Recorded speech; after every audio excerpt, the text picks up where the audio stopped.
నమస్తే welcome to news 360 నేను Vijay Shankar details చూస్తే జగిత్యాల జిల్లా మల్యాల మండలం కొండగట్టు ఆంజనేయ స్వామిని బీసీ సంక్షేమ రవాణా శాఖ మంత్రి పొన్నం ప్రభాకర్ దర్శించుకున్నారు.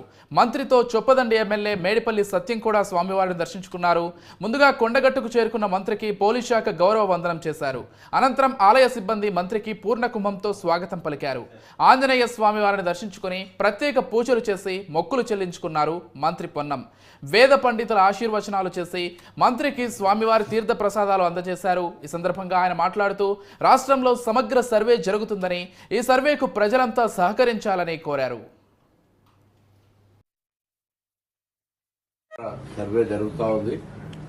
సర్వేకు ప్రజలంతా సహకరించాలని కోరుతాను.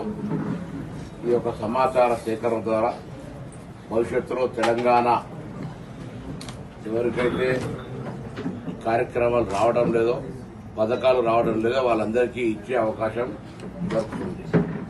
పాతవి ఎప్పుడు కూడా తొలగించకుండా, ఎవరికి ఇబ్బంది లేకుండా ఒకసారి సమాచారం అంతా వచ్చిన తర్వాత అర్హత కలిగిన వాళ్ళందరికీ కొత్తగా ఇచ్చే కార్యక్రమం చేపట్టడంతో పాటుగా కొన్ని పరిస్థితులతో ఉన్నటువంటి మొత్తం సమాచారం ఒక క్రోడీకరించుకొని ఈ ప్రభుత్వాన్ని ప్రజల అవసరాల దృష్టి ప్రకారంగా నడపడానికి అవకాశం ఉంటుంది.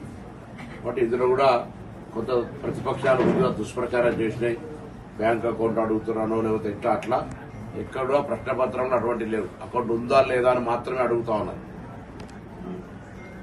కాబట్టి వచ్చే ఎమ్యునరేటర్స్ కు మీరంతా రెస్పాండ్ అయ్యి వాళ్ళకు సంబంధించిన సమాచారాన్ని సేకరించే అంశంలో సహకరించాలని కోరుతాను.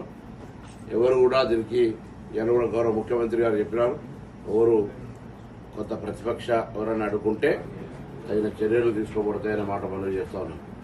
అంతేకాకుండా ఈరోజు ప్రభుత్వం ఏర్పడి సంవత్సరం పూర్తవుతున్న సందర్భంగా ప్రభుత్వం చేపట్టిన అనేక కార్యక్రమాలపైన మరి కార్యక్రమాలు ప్రణాళిక చేస్తా ఉన్నారు.